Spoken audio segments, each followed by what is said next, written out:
Recently, there was an army colonel, Shan, in Taiwan's military accused of spying for China. How significant was this?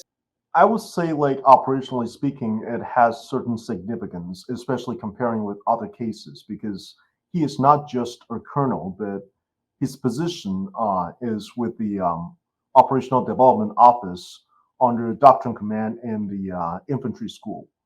These are the people who's actually coming up with writing manuals, coming up with doctrines for infantry advances and such.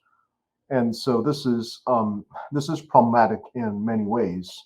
But I want to also talk a little bit about like why this is the case and why the blame does not basically always falls with the people who's committing these crimes. But the way our current classification system works revolves around essentially group punishment for leaks. If all of these, like for example, in a school, like you got a bunch of people with access to classified information. If one of them leaks, everybody got punished because they were talking about they don't have enough resources to conduct background checks for every one of them. Now, this has the unfortunate effect of basically like silencing the wrong people.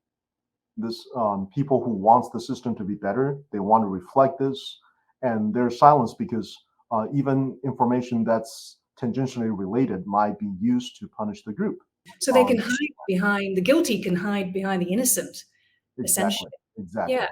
Do you think this case also points to a broader question of exactly how unified Taiwan's military is in defending against China? I would say basically the military is a reflection of the society that it's in. The conflict you see in the Taiwanese military um, also exists in the broader society in Taiwan.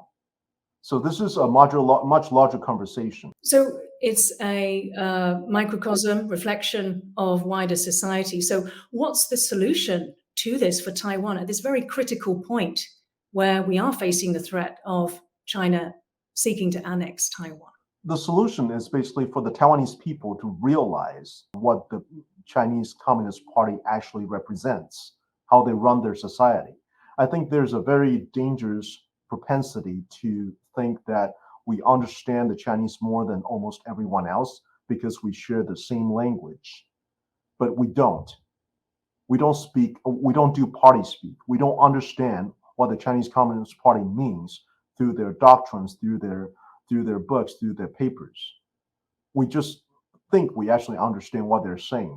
And how do Taiwanese people get that education? Obviously, self-education, but is there a role that government needs to play in this? I mean, can we draw any comparisons with Ukraine? I mean, Ukraine was also a society with a large population of Russians or pro-Russians, and yet the majority of them have resisted and not wanted to be taken over by Russia. I think one of the most dangerous propagandas that the Chinese were trying to tell a large portion of the Taiwanese population is that if you surrender, if you do not resist, then life could go the way it has been for you for the past few decades.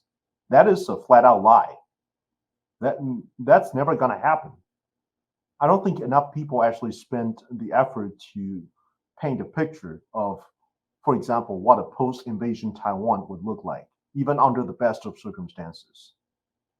Mass concentration camps, mass executions, or maybe some people just believe like if they don't get too political, they could get on with their lives. But that's not the plan. That's not how it would go. We need to actually have more on what China wants to do with Taiwan after they took over Taiwan. Taiwan's Mainland Affairs Council released a report where they said that China actually wants to normalize military exercises with ASEAN members. I wanted to ask you, so how does this play into any invasion, any contingency around Taiwan, or does it play into that? So I believe the last example of actually joint exercise was between China and the PLAF, the People's Liberation Army Air Force, and the Royal Air Force. And there are two main points I want to make, right? First of all, first one is the technical and operational concern, and the second one is the strategic concern. Technical operational concern. The Royal Air Force, the Thai Royal Air Force operates Western equipment. They have JS-39 Gripen C and D models. They have F-16s from the U.S., and they actually devoted their Gripen fighters into the exercise with the PLAF. PLAF doesn't actually have much exposure to Western equipment. Mostly, they have access to information, theoretical information. They have some exchanges with the German Air Force. And of course, they can get information and exercise from the Pakistanis through their F-16s. But this was the first time where they actually get to do this in an open exercise. Exposures for Chinese pilots that were actually in the exercise, for Chinese planners that were part of the exercise. This is extremely valuable experience for them. And this could translate into what their plans for in terms of countering Taiwan, in terms of countering U.S. intervention. And this should be like of particular concern to the Taiwan Air Force, because our playbook are essentially the same as the Thai Air Force. It's all from the U.S. So for this information to be somewhat, compromised and basically like somewhat, circulated around the Chinese Air Force, we need to at least think about the possibility and the potential to counter this. Now, on the strategic side, what this introduces, because joint military exercise is a relatively significant statement on the relationship between the two countries. This introduces additional doubts and basically disrupt potential regional alignment in creating a coalition to exert pressures on China to behave, essentially. And this is what the U.S. has been trying to do since the Obama era. But that doesn't mean there's nothing Taiwan can do, right? Just as there's like monetary talks and defense review talks on the military side, I think it is long past due for Taiwan to consider diplomatic efforts as part of its national security strategy. We don't do this enough. So you think pushing along the diplomatic lines really, rather than attempting to have any sort of joint military exercises with the US and another partner, why is it that Taiwan is at this incredible disadvantage, unable to have joint military exercises, say, with Japan? Having joint exercises is pretty much the privilege of basically, a sovereign entity that's considered to be a country. Open exercises becomes a political impossibility. That doesn't mean there's no exercises, though. Like as Global Times, the famed party paper by the Chinese, actually talked about last year, they were able to spot joint Coast Guard exercise between Japan, Taiwan, and the U.S. in Palau. And there has been rumors and reports and actually photographic evidence that the U.S. Marine Special Operations Command actually sent people to Taiwan for joint exercises.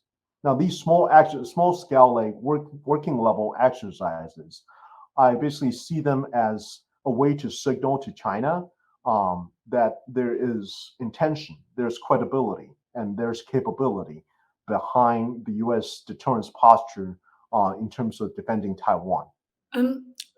Moving to Japan, obviously a U.S. treaty ally, as well as friendly towards Taiwan. They are about to release the National Defense Strategy and are expected to name China as a challenge.